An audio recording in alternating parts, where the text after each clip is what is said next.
Writers Fest. I'm a member of the Kingston Writers Fest Board of Directors, and I'm very pleased to introduce this event, number 16, in case you're in the wrong room. This is Developing a Reader's Eye, a Reader's Salon event. We have a special guest canine participant today as well, I see, which is very sweet. The Writers Fest theme this year is a word after a word after a word is power.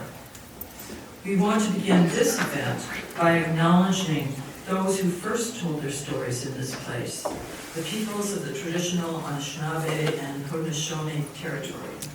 We are grateful to be gathering on these lands, and we honor those who lived here before us and still call it home. Many of us are of settler stock, and today we are telling stories in English, but we acknowledge both the rich history and the many languages of the peoples who have always occupied this land, and our responsibility to peaceably share and steward its resources. In a moment, I will introduce the Reader's Salon author, but first a few words about the event itself. It will last for approximately 1 hour and includes a short Q&A at the end. If you have a question in that section, raise your hand, and when you get the nod, shout it out so that everyone in the room can hear you, because we don't have a separate mic for that part of today's event. I draw your attention to the PEN Canada empty chair on the far side here. As we gather to celebrate our freedom to read and to write, this vacant chair symbolizes the absence of a writer whose defense of these freedoms has led to their persecution and imprisonment. For more information about PEN Canada, I invite you to go to their website. Kingston Writers Fest would like to thank the Toonie Book Club, represented at this table here. So it's a pleasure to have you. They are, of course, the author patrons of Sadiqa de Meijer, as well as we thank the many institutions, businesses, and individuals who sponsor the festival, and the dedicated volunteers who work long hours for the love of books. To them all, thank you.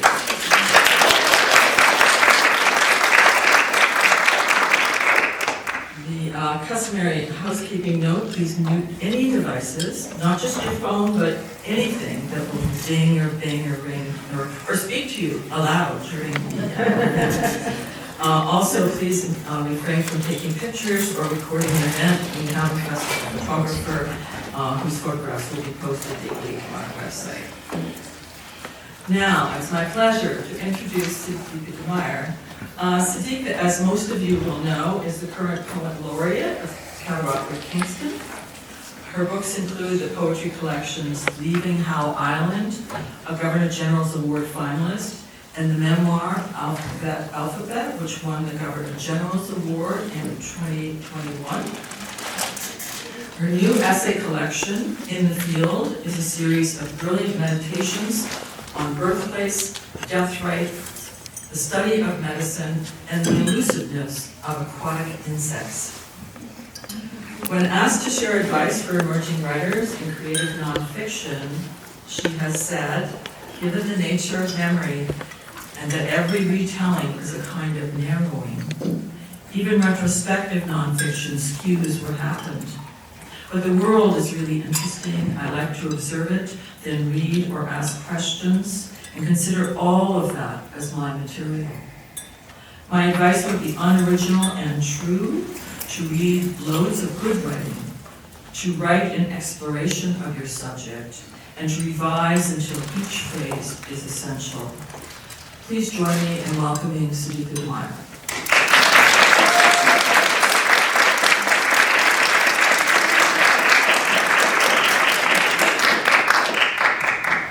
Thank you very much, Jan, and thanks to Writers Fest for having me, and thank you all for being here in the room together.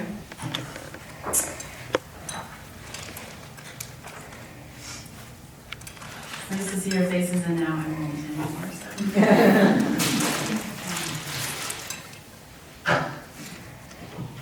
So, okay, let me tell you a little bit about what we'll do in this hour,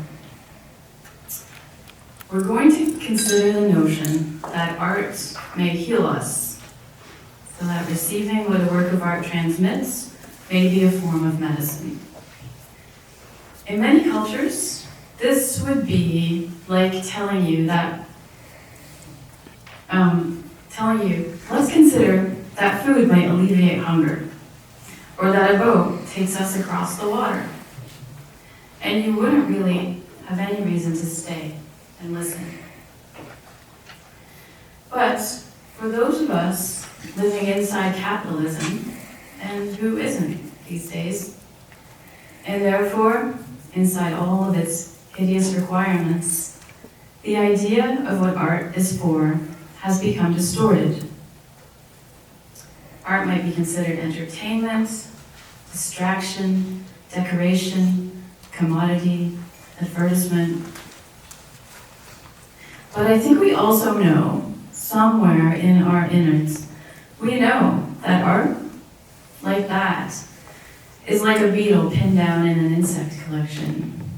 You can get a good long look, and its shell is still iridescent, but the intelligence and instinctiveness of its life, the very things that would make it possible for its mystery and yours to collide for a moment, are no longer there.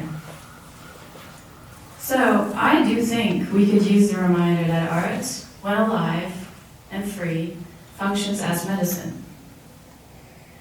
Now maybe you're thinking, well, how is art going to cure a case of necrotizing fasciitis, which is flesh-eating disease? And though I wouldn't put it past it, actually, I wouldn't put anything past it, I am placing the threshold lower here. So, even if your mind took that skeptical little turn, you will be all right. Because I'm looking here at art as a medicine for the psyche or the spirit. I am, for obvious reasons, first going to concentrate on the art of literature and on reading it. And I'll ask somewhere in the middle of the talk to hear your questions or your thoughts. I'm actually not someone who finds the words, "this is more of a comment than a question," to be inherently despicable. But I do like it to be a thoughtful comment, one that tells me that your mind is starting to spark. After that, if there's time, I'll close with a reading from my new book. And that part will be about visual art, about my own experiences seeing a show at the AGO. All right, so let's start this part of the conversation with James Baldwin. After that, I feel you really can't go wrong.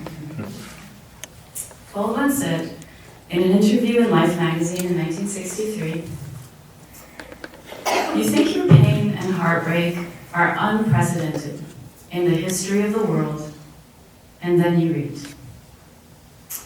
So, what Baldwin is telling us there, first of all, is that we, human beings, we suffer. This is embedded in the sentence as a given. We have pain and heartbreak. And it is contextualized exactly as it might be in our own minds with dramatization.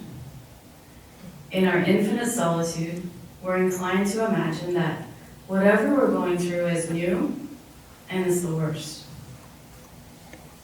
And then you read. You might, for example, read what is in my own first language, one of the oldest fragments of written text from the 11th century. It's a note scribbled on the back of a formal manuscript. Whomever left it was probably trying their pen out. And they wrote, "All birds have begun nests, except me and you. What are we waiting for now?" So reading, according to Baldwin, is a kind of antidote to the illusion of our aloneness, a recalibration of the scale of our hardship. And you can recognize the medicinal quality there, the comfort of our integration into the fabric of humanity, all of it, without the limits of geography or temporality. This is true true of reading. And there's a tension in it, a sort of contradiction. Because reading is something we do alone. This gift it carries of connection, we have to momentarily isolate ourselves to receive it. And what's happening then in the kind of reading where we're on our own with a literary work? Well, writing is a little different from the other arts in that it is the only one we have to be taught to engage with. We can take part in and appreciate dancing and music and images from very early in our lives. Even speech and the oral comprehension of language come to us almost passively by absorption. Although it helps to mirror a baby's vocalizations to them, to slowly draw them into articulation, most babies would in fact learn how, even if people around them were speaking only to each other. But nobody learns to read without instruction, without at the very least being read to while looking at the words. So I'm going to read to you now from a lecture I gave about a year ago. And don't worry, if you happen to be there, this will be a short excerpt. It's in a little chapbook now called Fieldwork. A is for apple, alphabet, abstraction. It probably began when you were small, when moving a pencil across paper was still a matter of subduing the animate creature that was your fist, your initiation into literacy. If the alphabet was English, M was a bird in flight, Y a slingshot, and a question. The song made a glued bundle of elemental P. And do you remember the mountainous effort, the initial impossibility of turning clusters of letters into sense? I don't remember the work of it, but what I do recollect of that early reading is that once I could, I no longer couldn't. From the backseat of our car, I fixated on store names, road signs, car brands, license plates. Text gained primacy in my attention, meaning that I read the human imposition on the landscape first. I saw that sequences of place names were a form of poetry, that kilometers diminished slowly, that a woodlot could be for sale. In Dutch, that was the language. BV can mean, for example, as I was told, or incorporated. I saw the signs for factories sweep past and thought, no, I didn't think this, but had a feeling, what I am now translating into language. I felt their real names were volatile secrets, changing so fast that companies could only display examples. What words displaced was my reading of the world itself. When it rained, the drops had streaked so intriguingly across the glass, finding each other and merging, but now they blurred what I wanted to see. Literature, as a medium, might operate on this inherent circularity, the same gesture as curse and cure. Reading draws our consciousness away from the sensory imprints of the world, and then seeks to instill them again, to offer the phrase that makes us say, yes, that is it. That is the sun and moon between two clapboard houses on a summer night. Reading, because it involves a decoding of abstract symbols, is at more of a remove from our feelings, our senses, than music or images are.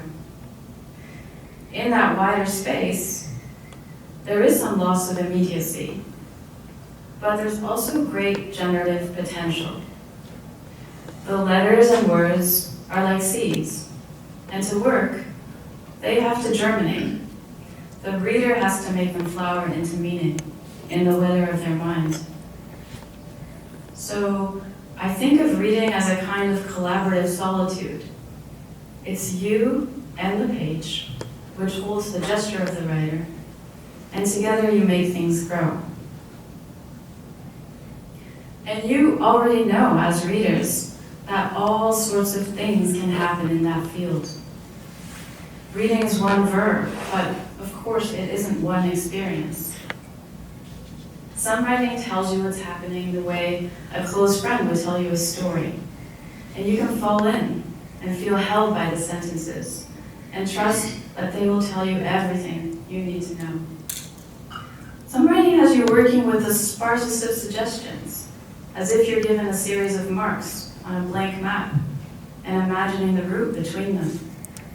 And the delight is in that rekindling of connection with your own imagination. In some writing, we experience our own minds as hitched to a great intellect, and sentence by difficult sentence, their thoughts are pulling ours along. And we fly for a while at the altitude of that intelligence. In every instance, what you read is something you and the writer have made together. And what you make is actually a very impressive replica of a real experience. So that, on functional neuroimaging, you can't straightforwardly tell whether someone is looking out over Lake Ontario or reading a description of what Lake Ontario looks like. It's a case, I think, of science catching up with what we already intuitively know. That we've been there, wherever we were in a book.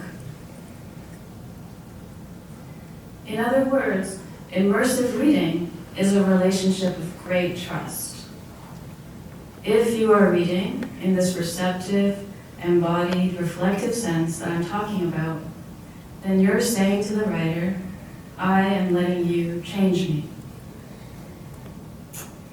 We've considered some of the good that can do. There is medicine in feeling less alone, or comforted, or acknowledged. We also have to remember that the medicine we need can be bitter. If we claim to own land that was actually stolen, if we are quietly complicit in a genocide, if we imagine that our country would never legitimize racism, then the books that bring this fully into our consciousness are not going to be easy to read, but they will be good for us. I believe that. Because we need to be attuned to what is real in order to be well. You can see in those examples how the individual and the collective medicine become closely aligned. That's why some authors go to jail. So, the medicine can be hard to take, but a beautiful thing about literature is that great books aren't generally one thing or another. They give us a complicated experience. I was remembering the other day what the back of Michael Crummey's book of poetry, Salvage, says about his writing. It will break your heart and mend it too. But another book called Salvage has been more pressingly on my mind. Because when it comes to medicine, there's a reality that people have been aware of since our earliest history. Anything that can be a cure can be a poison too. This means we have to be discerning about the stories that we lose ourselves in.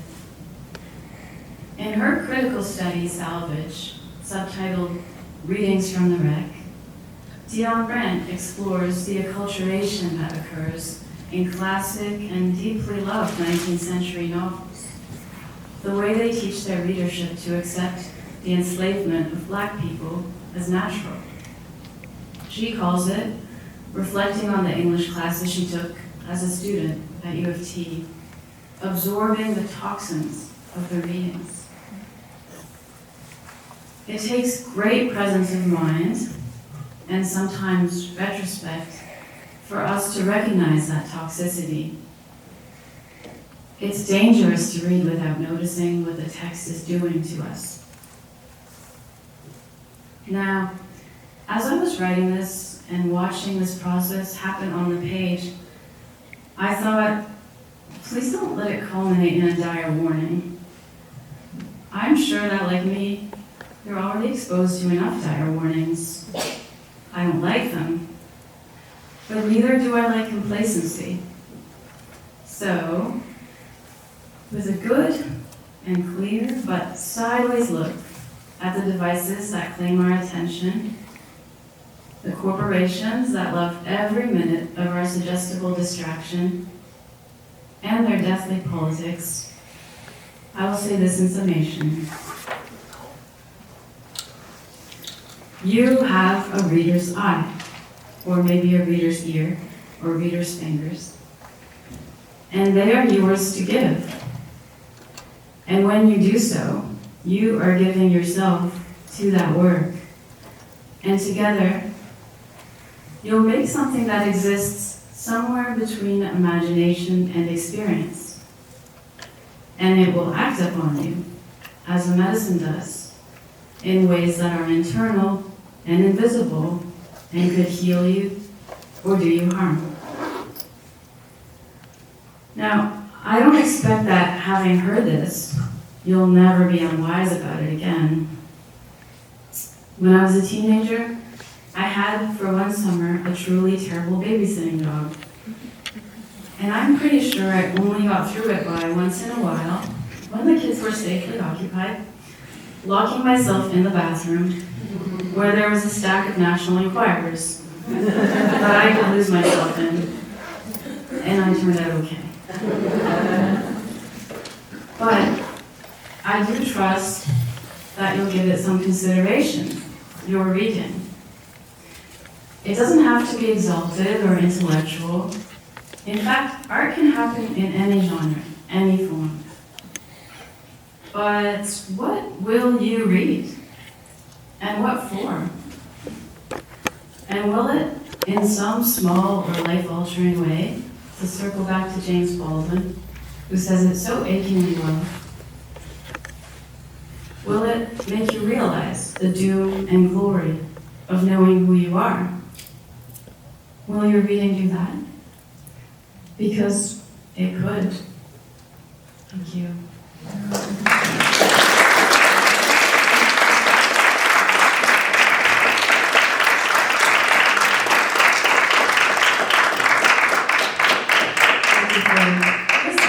And this is where I'll open the floor to questions or comments, both are welcome. Any thoughts? Yeah, Elizabeth. I did my thesis on Ezra Pound, and when I tell people that, they go, ah! And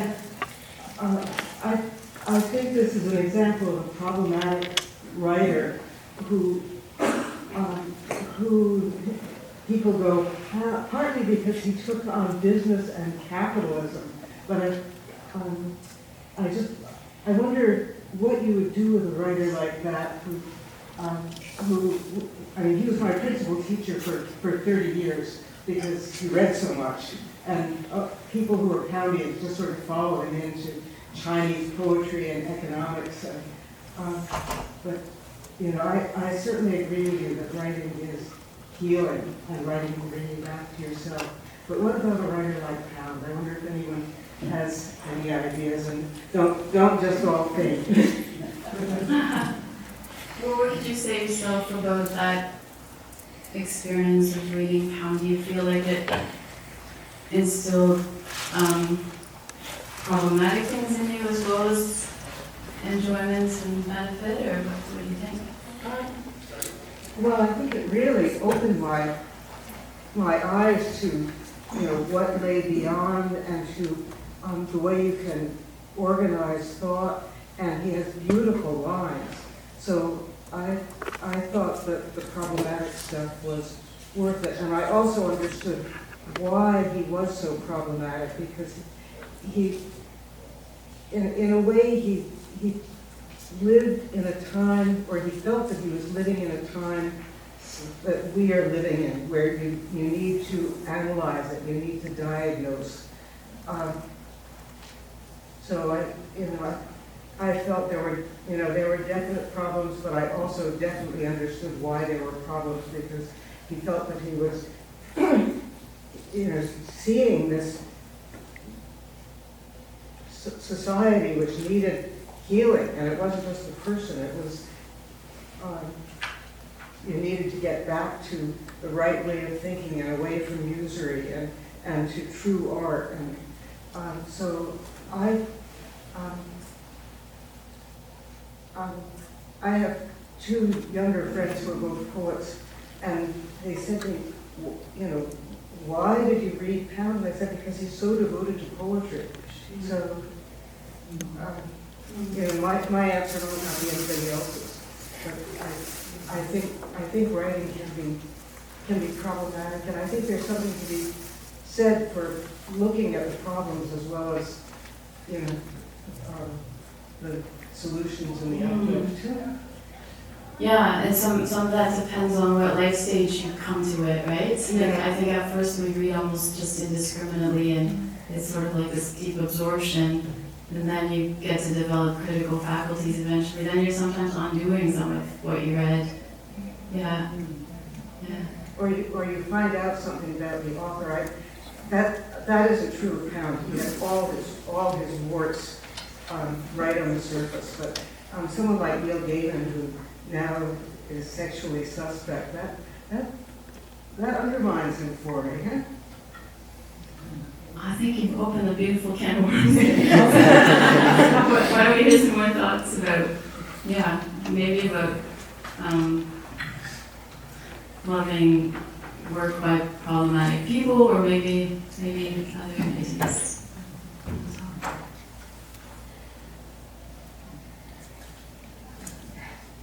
We can go on to the next can of worms.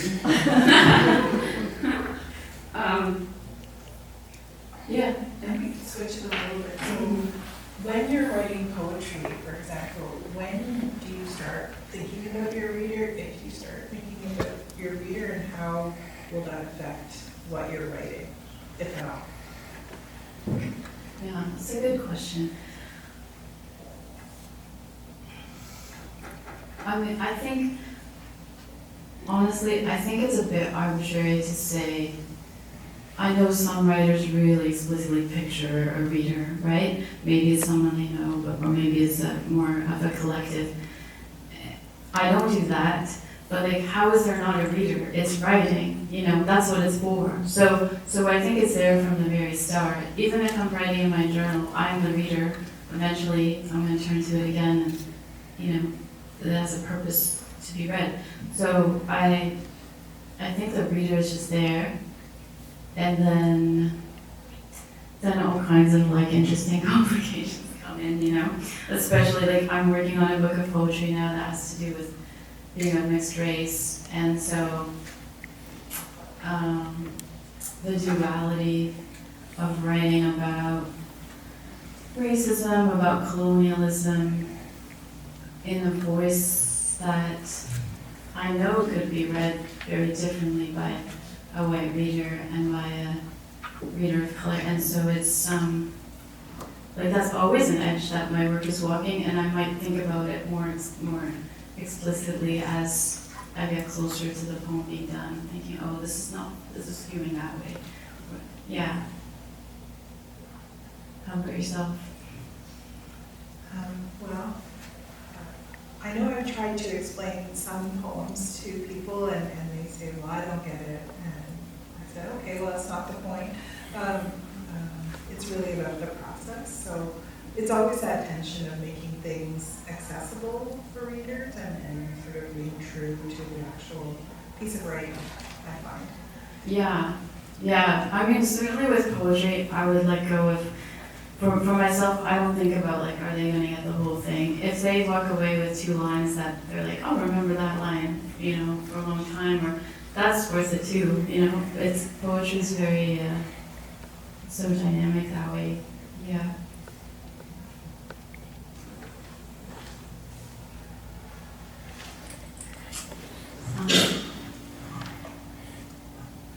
Anyone remember learning how to read? Can I make a comment? Yeah. Maybe a question. Okay. I guess I'm still really bouncing off Elizabeth's comment and just the pertinence right now in terms of what is true and the kind of public discourse that shows how driven those sorts of society is right now in terms of how we're seeing and interpreting one another, and the threats to freedom of speech or expression or thought, it seems, is right under the surface. So how we read actively, but openly.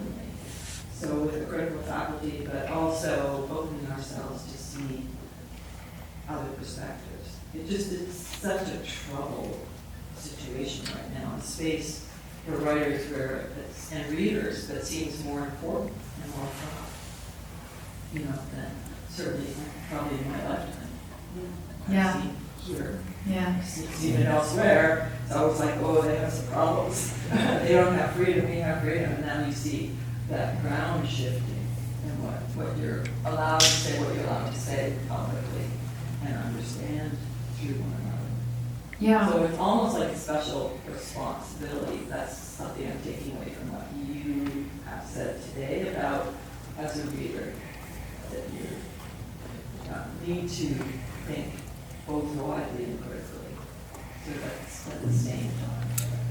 Yeah, I think it's an enormous responsibility, and we sort of, often education kind of subdues it instead of bringing it out, right? To read like that.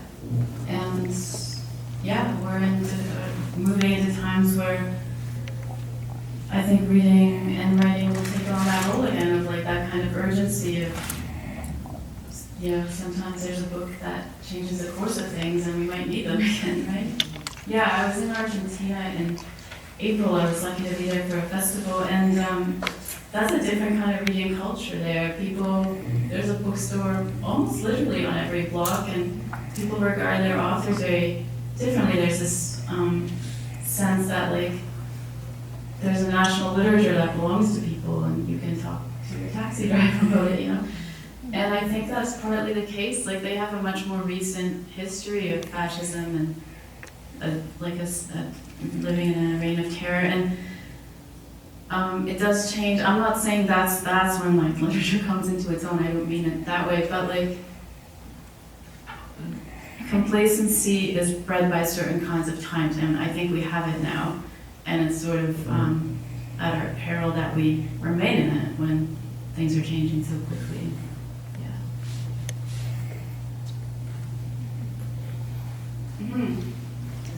Yes.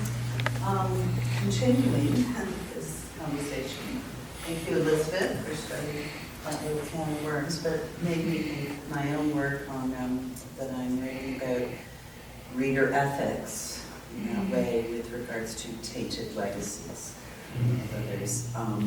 Could you speak just a little louder, please? Sure. I can repeat your question too.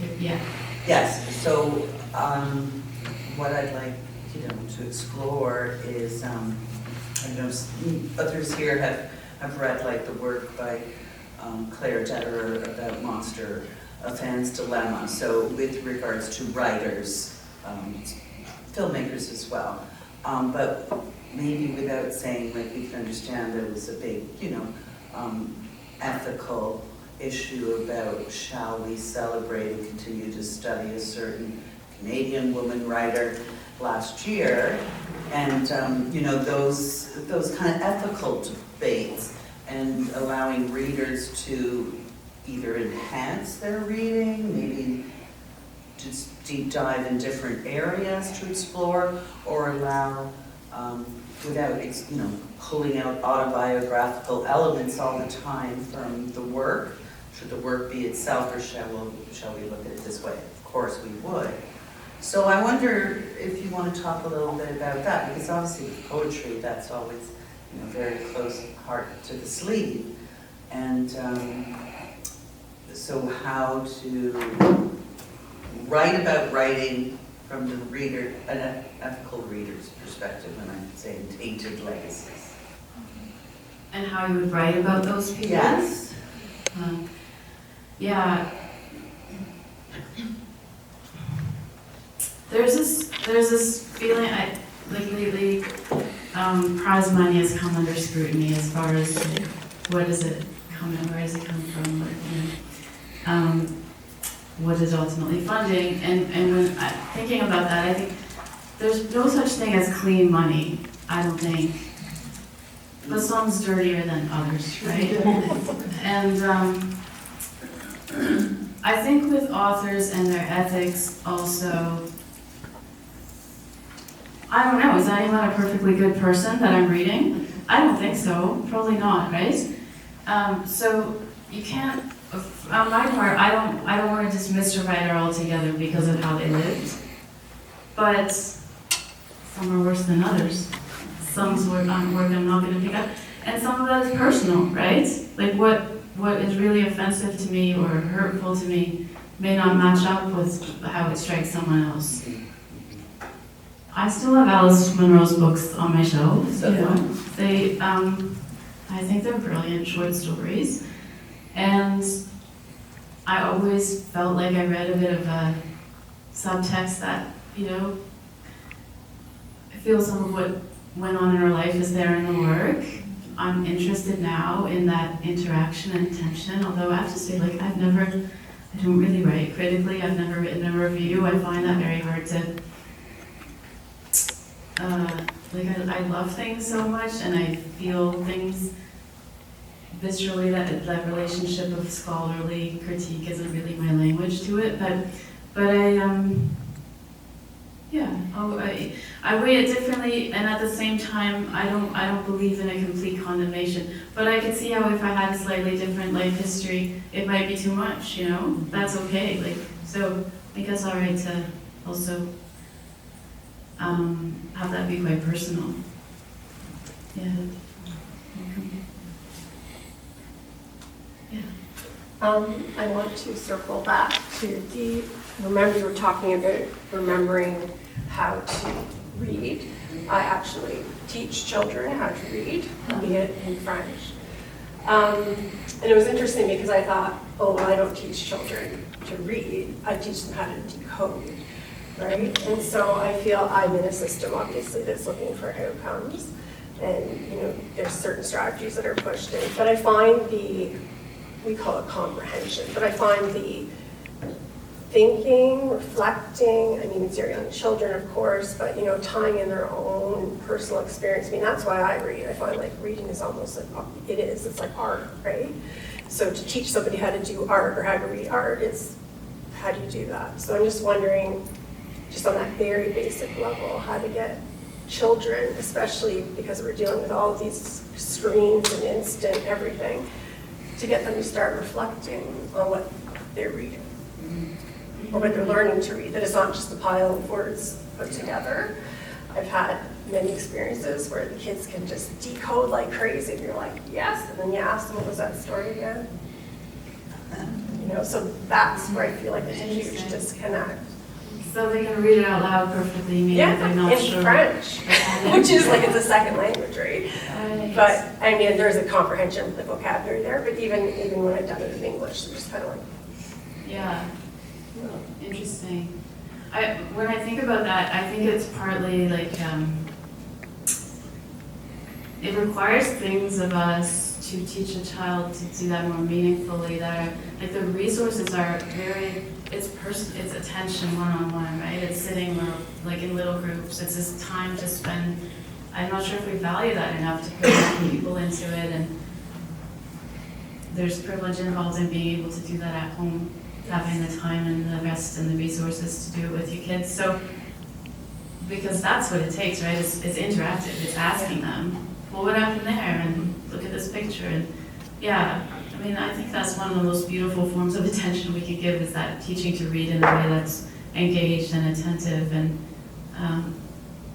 that, I like the idea of, that'd be so worthwhile to invest in that meaningfully, right? Yeah. yeah. Mm. It's just getting that thinking piece, or that connecting piece to come through. Those are the skills we're not taught to teach, I find. Like, Yeah. You know, that's the trick right there. Yeah. And to keep it embodied, you know, like reading is something you really feel at first, the letters and the words, and I have a sense that screens do diminish that too. Like you know, a book is just a slightly different technology. It's already tactile and a different way, and you pause more, you know, it also is sort of a discrete object, is not going to do anything else while Yes. you're doing that, right? Yeah. So I think that also like to what degree we feel our reading versus it just kind of going through a visual motion on the phone. That changes with how we read, yeah. I was just reflecting on that, and when you were talking about the warning, just the work of the heart, right? Like reading is this a lot of mind work, and when we think about the work of the heart, is to challenge remaining open, but also discerning, and the connection, holding compassion, but also knowing when to draw boundaries and hold compassion. And it's, I think what you were just talking about, and what you were just noting, that somatic experience of noticing like how we feel, how to listen, like there's just so much richness beyond the language, right, that you're reading. And to teach it is a whole other layer. Yeah. Yeah, I agree. I don't know if you have recollections like this or other people do, but I remember books being so immersive sometimes that I would start to like dress like the characters or eat like them, just that level of just living in it for a bit. It's very powerful, but there's like that's a pleasure, it's a real pleasure, and that's a great thing, but there are these currents around that I think you need to wield with care for your engagement. Yeah.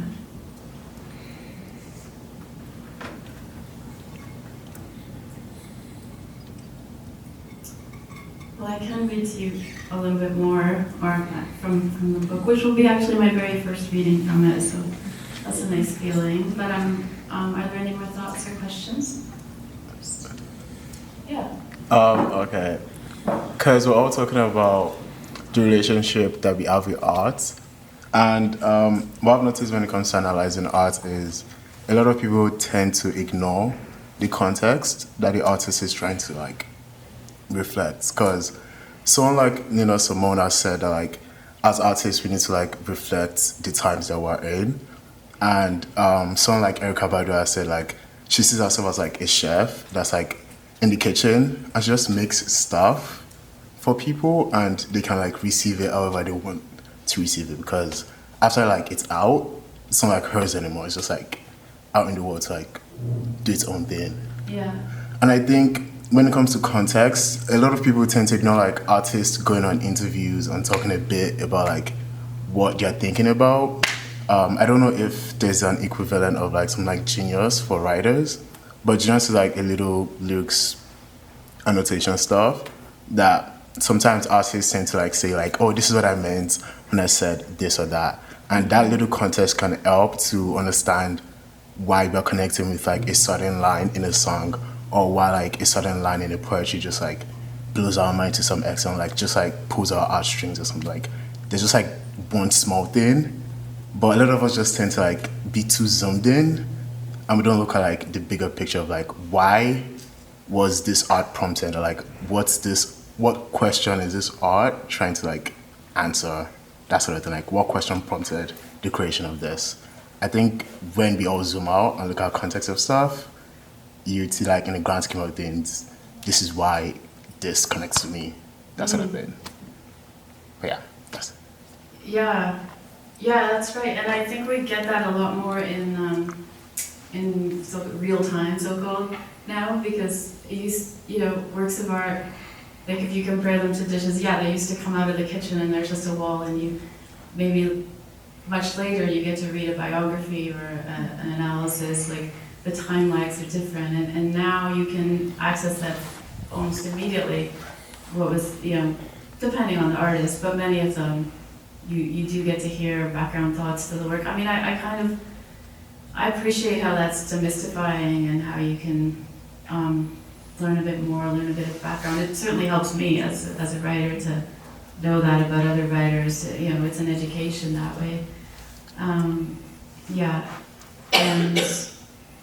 at the same time, I also really believe in the sanctity of like, this is a thing that was made, it should work on its own, you know? Like, all of that additional stuff, it can be very beneficial, and but like, if it's necessary, then I don't think the work has done its job, really. Yeah. Any other thoughts? I just, it's just come to me, oh, sorry. It's okay. Go ahead. My apologies. Sorry. There's something magical when you're talking about teaching children to read, and there's something magical about being engaged in the process with them. And there's something pure about it if you can relinquish yourself. It's something I long for, because I do get absorbed in a book. And my quick example, which I haven't thought about for decades, but when my girls were young, I have 4 daughters, we were reading Little House on the Prairie. And they were so taken with the story that I was too. I would always give in to one more chapter.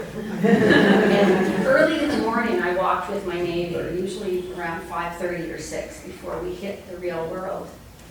And of course, we're just out there, and we just start walking, and then we start talking. And I think when we started to talk, I said, "Oh, I didn't tell you, Mary went blind." Because in the story, she went blind. But this woman automatically thought it was another woman in our group, because the magic of being present with my kids, along with a lot of sleep deprivation, I was still in the story. Yeah. And I think all of us have magical times where we've been pulled in and the character stays with us. And I like to be reminded of it because I long for it. And I like to remember sometimes when I'm tired and I think I should read, and I realize I'm not taking anything in, that I need to nourish myself in a way so that I actually can read. Yes, it's harder to do now. Yeah. I find that. And I mean, as I said, like now, what you're saying is sort of proven as a neurological fact, right? That we do experience those things almost like real life.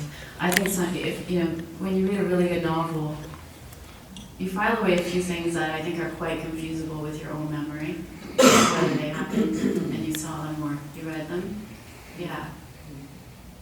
Yeah, I find like for my work, I have to read a lot of things that I don't choose to read, like, whether it's for juries or presses, like there's a lot of mandatory reading, and I was finding that encroaching on my feeling of like, wait, like, I should love this, and I don't always, right? So, yeah, I've now like protected, even if it's 10 or 20 minutes before I go to sleep, like, that's, what I read then will be exactly what I want to be reading. And it's lovely, like, I'm so glad to have that back, that feeling of like, this is what I do it for, Yeah. Yes.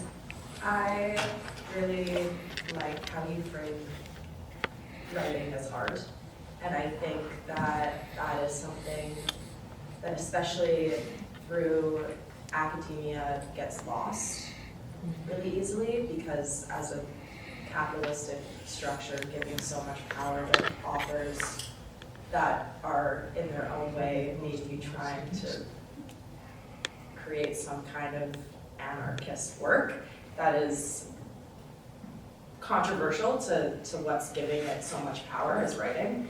And I think about how maybe this art is not entering into that academic sphere, and it's staying in its own artistic writing sphere. And I wonder if you have any vision for how academic reading and writing can become more artistic, and how that outlook can be shifted. And I think a lot about how maybe if we're engaging with the writing in a more playful way, we can be getting more out of it, and not getting so stuck on how we're reading it, and if we're using the right ethical approaches, because realistically, like you said, it's just art, and it's supposed to be there for interpretation, and it's there for us to engage with in whatever way we feel like we want to engage with it, and then it's up to the reader to then situate themselves as, this is who I am, this is why I chose to read this, and that's what's influencing my analysis, as opposed to taking some different approach. So I wonder if you have a vision for academic writing and academic reading, and how we can change the world. Answer the last I'm kind of relieved to deflect that a little bit because it's not my area of expertise. Like I didn't study, I'm not a professor, like I didn't come up through that route. And so, but I will say, like to kind of affirm what, like part of me is I think feels fortunate about that. You know, sometimes I feel like I have these moments of regret, like, oh, if I had done an English degree, or like maybe I would write reviews or something, like, right, like that. But like, in fact, I think the distance I've had from those processes has also been very protective, because I haven't had to. Language is interesting because it crosses so many divides that way. Like it has really functional purposes, right? You can make art with it, you know, you can do literature, but we also just use it all the time for all kinds of other reasons, including scholarly work. And so it's being harnessed in all those forms in ways that are not art. And I think it's harder to maybe pull it out from there, whereas like, music is music, you know, like I guess there's commercial jingles or whatever, like that kind of thing, but it's not so much, it's not as essential to our daily functioning in a way that isn't artistic. But I am gonna, Laura, you're here to put you on the spot for a moment. Like, like there is, I know that's a movement though, obviously for some time now, like universities have been indulging people in like artistic thesis projects, right? Like, can you say something about that, about how it's been, that's been shifting? Interesting. I think the institution is very good at institutionalizing. So they have an idea like research creation, and then suddenly there's all these protocols that form around it. So that Leanne, who asked that last question, she's in a lab. You can talk more about that. Which focuses on playfulness. Yes. She works with playfulness. And so I think, you know, there's a lot of knowledge behind your question there. Yeah. And I think, you know, and beside me is my colleague Carolyn Pruce, who brings a lot of creativity into what she does. You know, I think there's a lot of us who are trying to work and change things. I do it with smell. I bring in huge pieces of wood into my office that makes the hallway smell like pine. You can do it with the senses. I have a class where we get to bring in improvisational theater professionals, and we think a lot about the connections between writing and improv and field work and responsivity. And I don't know, there's a lot of things you can do. I mean, you have to just turn the institution into your playground, I believe. You know, and like you're doing in your lab, which I can. Yeah, that makes a lot of sense to me. 'Cause, as you were asking, I was thinking a little bit about it. It has to do with purpose, right? Purpose of the thing. So if it's to meet the requirements of an academic paper, I think that's going to take all the artistic air out of it, right? But if like play is a process-based purpose, that'll work, I think, if you can stay with it. Yeah. And thank you for your work, like your chapbook on field work and in the field. I mean, it speaks so much and inspires so much for scholars, and we aspire to have more of a circularity with the world of art. And that feeling of being healed by it. Like, you know, I can say that as a scholar, you know. I think there's a tremendous amount of healing in reading, and I really appreciate your being today. Thank you. Okay, shall I read it? Or do we need to find that one? Okay. Yes. So are you rushing with it? No, I don't feel, should I? I think you should be. Please. Okay, all right, But we don't have time for more questions. no more questions. Because they do need this room.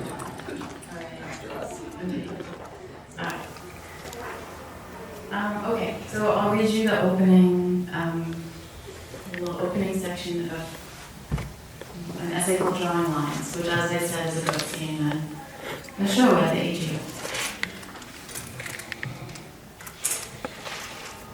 After the lobby's cursive ramp, Surrender Dollywell's show would be on the ground floor. When I grow up, I want to be a namer of paint colors. The gallery workers smiled at me, as if in recognition, and scanned my phone so quickly it looked accidental, a sleight of hand that seemed to turn the ticket to formality. Now I would be quieter, restrained in movement, without water. Museums, like poetry readings, can make for awkward encounters with art. The right wall of the corridor held a long banner photograph of upright pencil crayons laid snugly against each other, larger than life, grouped in color gradients. Pleasure, a broad grin, weathered teeth of living. The impression that dragging a xylophone mallet along the image would sound out of scale. There was a barrier, a low rope. The pencils, whether hexagonal or round, tall or worn to stubs, were almost all sharpened, a chromatic vocabulary primed for use. That word was called Southall, child play. The brand name from my own childhood, Brownsdale, was on some stems. We map out road temporalities and may mistake them for living. The exhibition starts in July. The city is 2.5 hours away. The gallery opens at 10:30. The overnight is at my friend's apartment. I'll get something at the gift shop for my daughter, who returns on Friday. Until, somewhere inside the sequence, diffusely when out in the world, and concentrated when embedded in an artwork, comes that detail, the pinprick opening, through which the fabric of time tears apart. We have to let ourselves be ambushed. For instance, by a 7th or 8th birthday, and the flat tin box with its 2 octaves of color, the teeth-gritting wish to not be forced to share it with brothers, and the focused laboring over a copy of the image on the lid, butterflies above a grassy meadow, which is an apprentice impulse and a gesture of return. Thank you, parents. I am a good child. I have drawn you a pretty picture. Prettiness has a different purpose in the exhibition. Not a diffusing or decorative offering, but a dual alchemical method. Southall was a British town of Dollywell's immigrant childhood, and also a racist concept. There was this idea, she wrote, that it was becoming a ghetto of Pakis, or whatever word they used. Aesthetic beauty is an invitation for outsiders to enter the difficult material, while allowing initiates to experience its transformation. This function, artist Rajni Pereira writes of Dollywell's work, is made by us and for us. I turned to the opposite wall and saw my mother tongue, a row of words that start with Z and mean very or also sore, sweet, soft, sour, seeds. The backdrop was painted images of pears and apples, a section of a map. Dollywell had also lived in Amsterdam. The next work, in English, was a kind of fairy tale about an egg on the street at King and Maitland in Kingston, which was the corner where the library books that I left on the roof of the car when I buckled my daughter in had avalanched onto the windshield. Soon I was in a kaleidoscope of origins, luminous, hypnotically familiar, but askew enough to be revelatory. The rooms held the vivid colors of my father's culture, our clothes and architecture, our language that was opaque to me? Was the effect that my existence expanded, or that I perceived its real dimensions? Either way, some boundary moved. I was less alone, aware that my maps of selfness were taking place within wider, livelier thoroughfares. The show's title piece consisted of small rectangles of color, named playfully and obliquely, moss green and leaden sea rain for 3 shades of pinkish beige, fiery Mars followed by a fairy maze. An equivalent deliciousness of words and shades, whose quiet collisions upended notions of expectation, perception, and meaning. In the last room was the map, the photographic one of Pakistan and India and Bangladesh that's made of marigolds, called The Cartographer's Mistake, the Radcliffe line. I faced the image and could feel the resonance. After the blazing trains, curved blades, the harrowing raids, and radiant escapes that my childhood nightmares somehow knew to conjure, the geographic confusion and dendritic migrations of my father's stories. We may be given a map, resurging with sacred flowers, the colors of blood and fire channeled into soft fringed petals, a healing vibrancy, because whatever it is in our psyches that registers an injury is also what receives the beautiful. I longed much too physically for what I found beautiful. The Amsterdam writer Etty Hillesum wrote, I wanted to have it. To sustain the feelings the work had stirred, to conjure them again at will, I bought the postcards and the catalog of an older exhibition, a bright orange hardcover lettered in gleaming fuchsia. In this too lived the composite effect of the aesthetic. What one viewer could plunder, another could harbor. I understood how artist Pamela Mataru, who as a child had reluctantly helped her mother plant marigolds, felt after seeing Dhaliwal's map. I came home that evening and looked at my walls long and hard. I knew in my body, mind, and spirit that I was going to have to give that artwork a home. My version of this was the wish to ask the artist about her experiences in Amsterdam and her writing practice, and her work with the concept of the Akashic Records. A curator at the local gallery where I worked part-time knew Dhaliwal, and when I mentioned my questions, she sent an email of mutual introduction. Dhaliwal answered, and we started to schedule a conversation. But then I didn't hear from her. Because of the show, her calendar was very full. Thank you.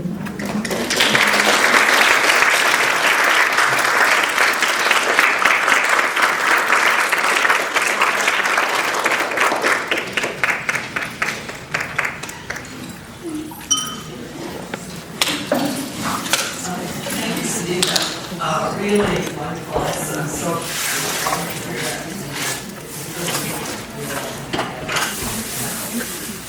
What a wonderful conversation. I'm thanking you all for being part of it, for making this event so special. Time went by really quickly. This is early innovation, the Riva Salon format, and we'd be very interested, if we're very successful, would like to hear your response to it. If you would be good enough to take part in our online survey at kingstonwritersfest.ca to let us know how you experienced this event today. And again, thank you all, and thank you, Sadiqa.